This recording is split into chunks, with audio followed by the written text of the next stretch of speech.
What a weekend for sports. The London Marathon, it's in the books, it's done. And I got analysis. Emily Sisson is the second fastest American marathon debut ever, the sixth fastest American woman of all time.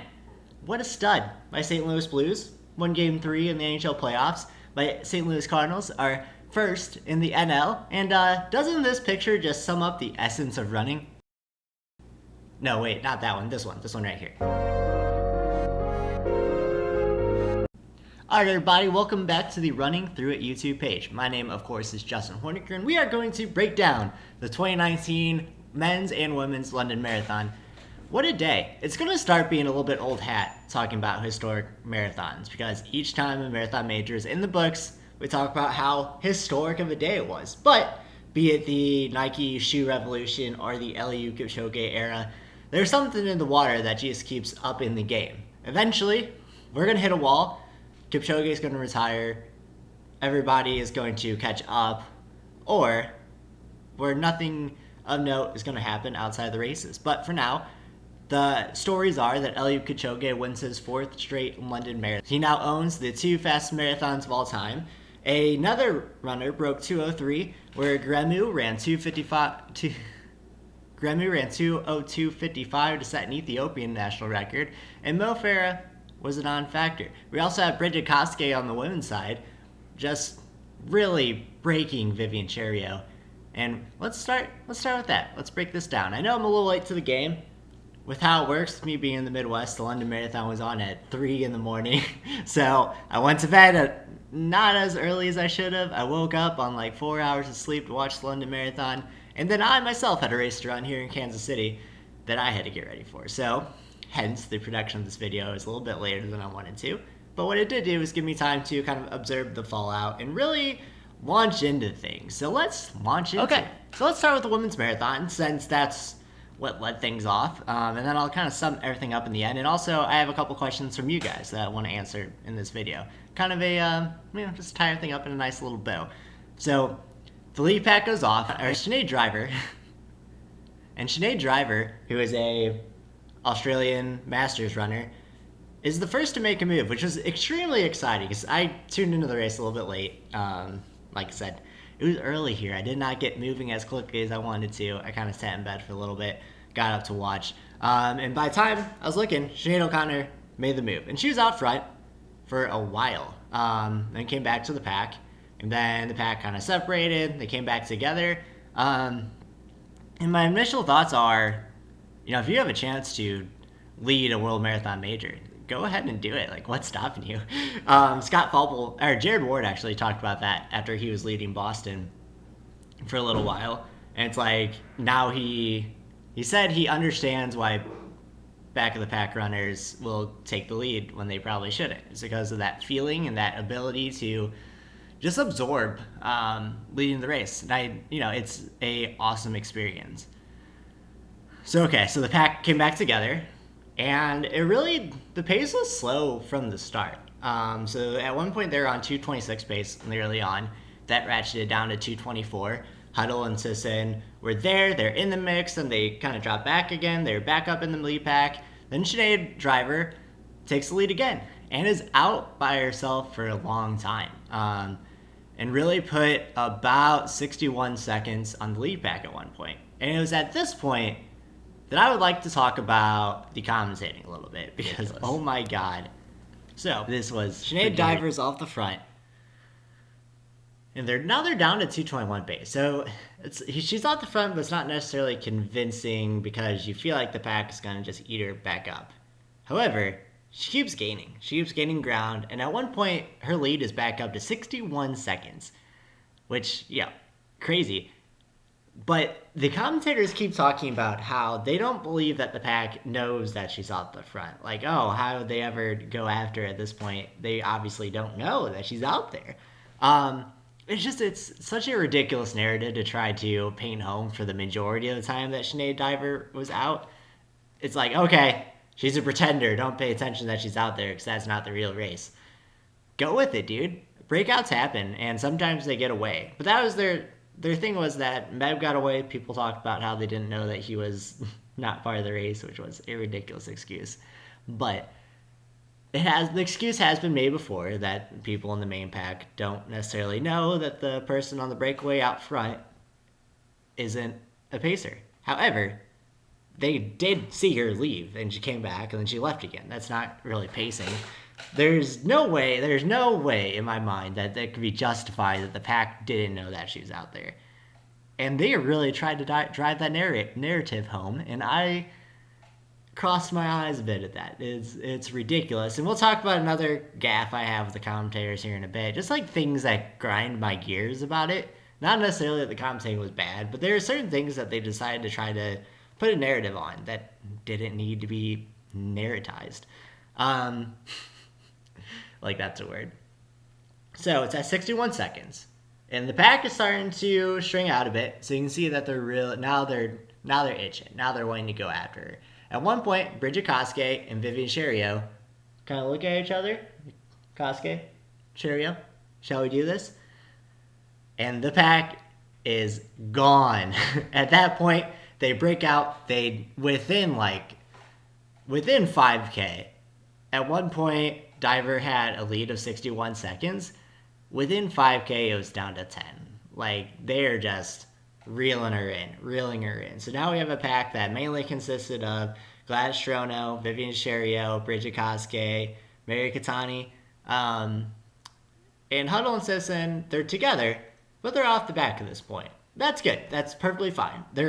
Now the pace is ramped up. They're on 221, 220, 219 pace.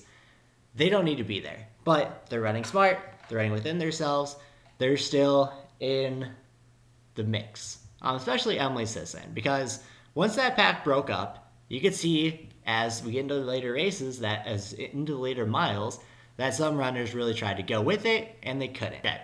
So then we get to the point where everyone drops. Now it's just Koske, it's Katani, it's Cherio, and Katani drops. So now it's just Koske and Cherio.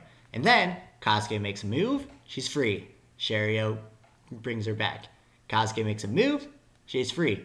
Cherio pulls her back. Okay, so now you figure a runner like Vivian Cherio, almost exactly what she did last year, where she pulled Koske in and was able to go forward and win the race. However, this time, the glove was on the other hand, as they say, and Koske was able to answer. And she was able to burst forward again. In what was, I think, a passing of the torch moment. The announcers at one point said that who would have expected that Bridget Koske would be able to do this? We're not watching the race last year. She was second in London. She's won Chicago. She has the pedigree, and she's 21 years old. So she should be able to do this. That's what I'm trying to say. And she's able to pull it off and really run what was a fantastic race. So let's go over the final splits.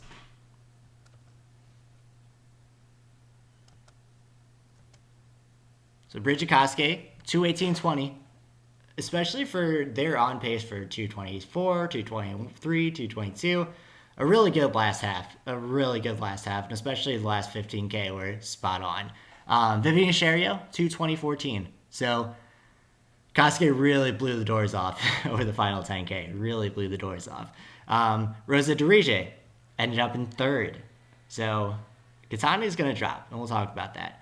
Gladys Strono in fourth, 2:20.52, and then Mary Katani coming in fifth at 2:20.58. So you can see that I talked about this in my preview on the podcast. I didn't make a video for it, but it's on the podcast, the Running Through It podcast, last week's episode, that I don't know if she has the wheels to stick with that anymore. Obviously, she still has the prowess. She won New York, but New York wasn't as fast as London is going to be, and I don't think that she has that 2:17 speed anymore.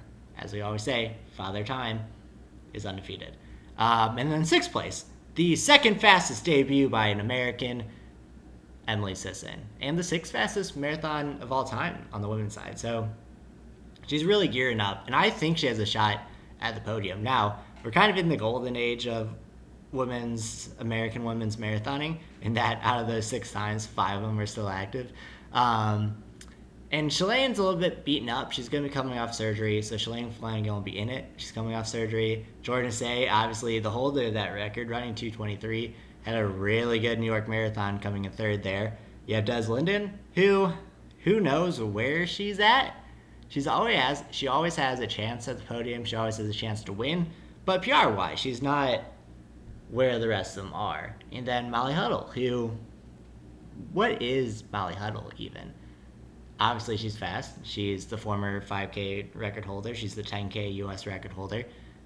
She's won lots of medals on the track, but she hasn't been able to do it on the marathon. And we'll talk about this a little bit more when we get to Mo Farah later. But some people just aren't going to be able to make that transition because it's a different beast altogether. And being good at 6 miles is not going to make you good at 26.2, even though those energy systems are similar. It's not going to happen for everyone, and that's okay. Like we all have our own races that we're great at. Huddle is a great 5K, 10K runner, but I don't think that her skill set necessarily translates to the marathon. Now, I would love to be proven wrong. I love Molly Huddle. She's one of my favorite people to watch run. But I think as of right now, we kind of are starting to see what Molly Huddle is. She's a good marathoner, but she's not going to make an Olympic team, and she's not going to be on the world stage as far as marathoning goes, when her strength is really the 10K, the 5K, maybe those intermediate distances on the roads, obviously, but I just don't think that, I think this is a good indication that she doesn't have it. Now, let's talk about that torch-bearing moment, that Bridget Koskei moving forward is who we should really be paying attention to on the women's marathon. Ran 2:18 off of a really slow start. If that thing gets out faster, I think we're looking at a 2:17, maybe even faster. So, earmark Bridget Koskei. Okay, and in later videos, we'll talk about her going after the world record. Because I think that she's the person we need to keep an eye on. All right, so on to the men's race, which was essentially the Eliud Kipchoge show. Let's take a moment to just absorb what he has just accomplished and what he's dragged 2 other men into accomplishing. Honestly, like, you just have to appreciate what he's doing for the sport right now. Like, Eliud Kipchoge is what Usain Bolt is, except instead of, like, outrageous personalities, like a sage old professor who, like, speaks in a soft voice, but you have to listen to everything he says. I've never loved a man so much in my life. So on to the race. And actually, the race was pretty exciting because it stuck together more than I ever thought it was going to. My initial predictions, which if you saw my video, you know, were that the race was either going to go out, it was going to blow up, it was going to be your typical Eliud Kipchoge race, or that everyone was going, something crazy was going to happen and Mo Farah, who was racing off the back, would be able to come in and scrape up the win. Now, Mo Farah was nowhere close to scraping up the win. He was pretty much a non-factor. However, I wouldn't say it was a typical Eliud Kipchoge race either. It was a really good Eliud Kipchoge race, but he had competition up until the end. And although he didn't really look phased, in fact, there is a GIF posted by Chris Chavez who, when Garemu was right next to him, before he kind of pulled away, he's running right next to him, and then he does a little sign of the cross to pray to the gods that he wouldn't die being taken to the abyss by Eliud Kipchoge. Let's talk about Kipchoge's splits for a second.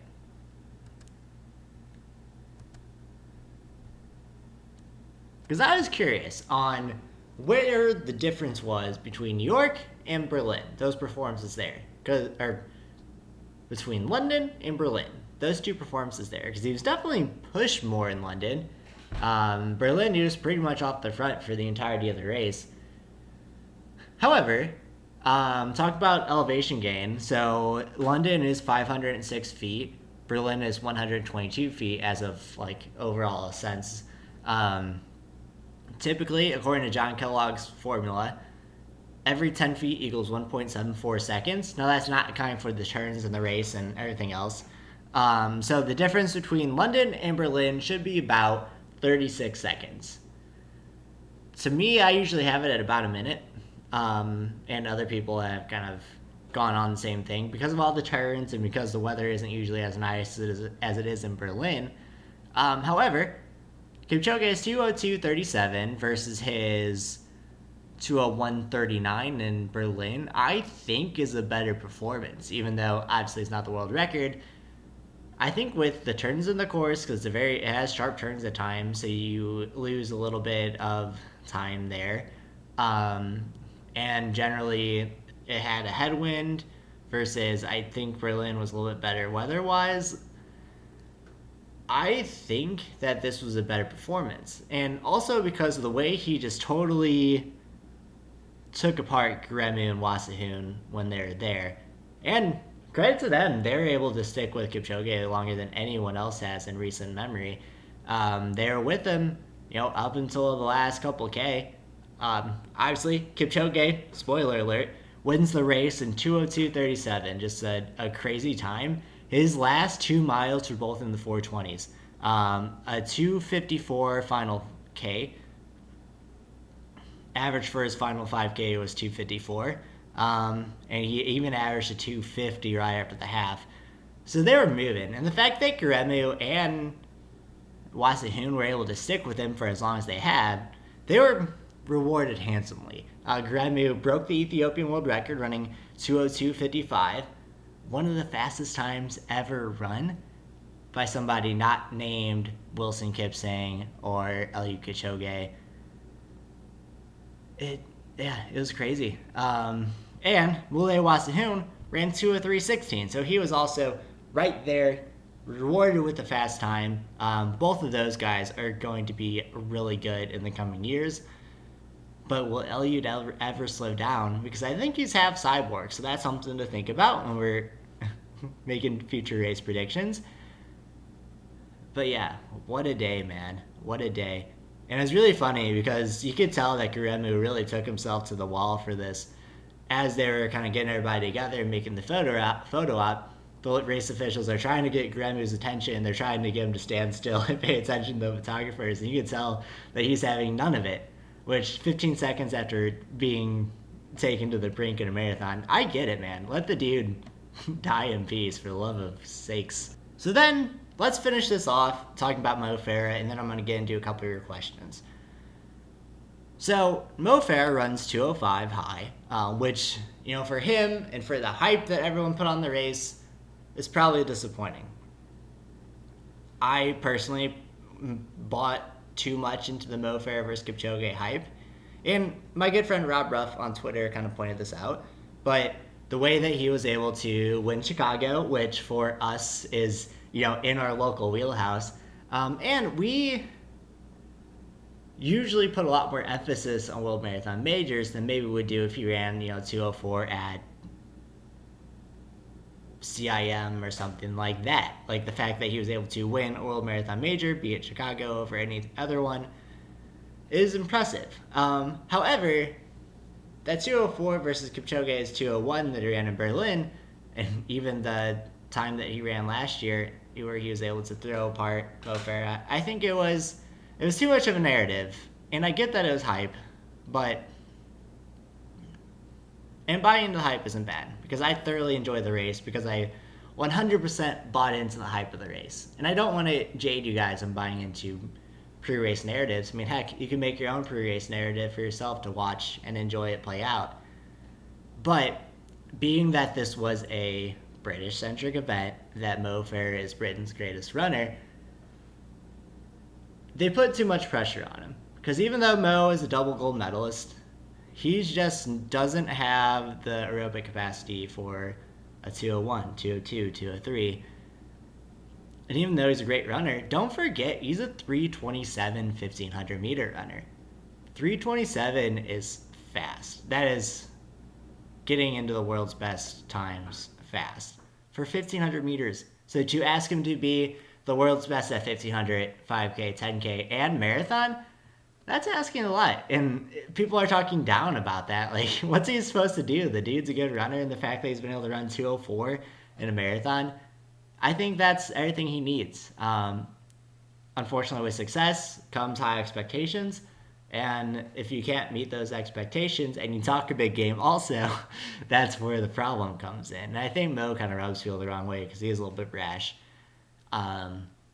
And the pre-race antics were a little bit out of control. I was trying not to pay attention to it, so you'll notice I didn't mention it on the podcast, I didn't mention it in the videos, but Farah using the London pre-race press conference to call out Haile Gebrselassie for his stay in his hotel when he was training in Ethiopia was a bit much for me. And I know, like, American sports culture is a little bit different than British sports culture in that there's a lot more, like, sports tabloid to it. And frankly, I don't really care. I just want to focus on times on the track. I don't care about what you're doing off of it as long as it's, not disgusting. Um, that's kind of my stance on it. And this seems like more of a personal matter than something you should be weighing out in the press conference before London. And then that, on top of the video of him falling on the treadmill before the race, it was a little bit much. I get it. But I think we put too much pressure on him because he isn't Eliud Kipchoge. He is a double gold medalist. Accept him for what he is. Accept his times for what they are. He's a really fast runner, one of the all-time greats, and not just like with Molly Huddle, it's asking a lot for somebody to be good at every distance. And 204 10 years ago would be one of the world's best times, but just with where marathoning is at right now, 204, 205 isn't enough to cut it. And I think we're okay with that. Okay, so we're going to have time for one more question, then I'll kind of finish it up, and I'll cover the rest in the podcast. Fair deal? Fair deal. All right, my good friend at Timocraty asks, Michael Buter, unfortunately he had to quit around the 35-kilometer point, suffering pain in his back. Could he qualify for Tokyo in either Amsterdam or Berlin? So, a little bit of background, because Michael Buter is a Dutch runner, so you might not be familiar with him. He's a 209 marathoner, pretty quick. Definitely a hopeful, somebody who has been on Olympic teams before. But with the Olympic standard where it is now, it's a little bit different than what it has been in past years. The Olympic standard is achieved by a top 10 finish in a World Marathon Major or by achieving it through the rankings. Rankings being how you compete against other runners who are ranked high, all that convoluted stuff. And I wanted to follow in because I'm not 100% familiar with the Dutch qualifying system. And from what I can tell, being that it's a country that doesn't have 7 Olympic qualifiers per event, that they're going to take the people who qualify. So, Buter, if his options are to run at Berlin or Amsterdam in the fall, looking at top 10 times at Berlin are going to be, I looked at the last 4 years and averaged them together, around 2:12:30 for Berlin, around 2:10 flat for Amsterdam. Amsterdam, faster than Berlin overall depth-wise. Obviously, Berlin has Eliud Kipchoge showing up, which might lead some people not to show up. But Amsterdam's been really good the past couple years. We talked about Rennick's Toronto. We talked about Toronto last year and everything that happened with that race. That was where he broke Bekele. But looking at Buter's time, let's kind of go through it. So he kind of had his best years in 2:12 and 2:13 compared to where he is now. Now, that's 6 or 7 years ago. But he's 34, so that's not saying that that's out of the question at this point, especially for marathoning. Being in your 30s is kind of a good thing. It's not a bad thing. Time doesn't catch up to you that way as it might for the shorter distances. So I don't want to let the 5Ks and 10Ks kind of skew where we're at. However, so you're in 209 and 212, or in 2012, so that obviously would put him there. I worry about the injury history because he's someone who has been banged up, and he ran 2:11 in 2015 and 2:11 in 2017. So if he does that at Berlin or does that at Amsterdam, he's going to be in the ballpark. But being hurt at London and then having to find a way to put in the training miles and the training log that he would have to last fall. Sorry about that. My camera battery died. And okay. So Buter ran 2:17 last fall. It's tough. I mean, he's definitely going to have a healthy training cycle, and everything's going to have to go right, but he has the talent to get there. However, recent results suggest that he might not end up getting that standard, so you have to brace yourself for that reality. But I could see it happen. I would not be surprised if he got that standard. Just something to pay attention to, follow along with his training, and just go from there, because you just... Thanks for the questions on Twitter. I enjoyed putting this video together. Glad we could dive in a little bit deeper and not have a superficial quick take video. Thanks for the questions. Again, follow along on Twitter at HornickerJustin, on Instagram at HornickerJustin. You can also follow the podcast pages as well at RunThroughItPod. If you like this video, give that a little thumbs up icon, give it a little click. Subscribe for more content like it, because you want to see this smiling face making videos for you at 1 o'clock in the morning, waking up at 3 to watch the London Marathon. I'm going to guilt you into that subscribe button. Anyway, it means so much to me that you're watching. I hope that your runs go well this week. Just remember, work hard, be nice, happy running. We'll talk soon.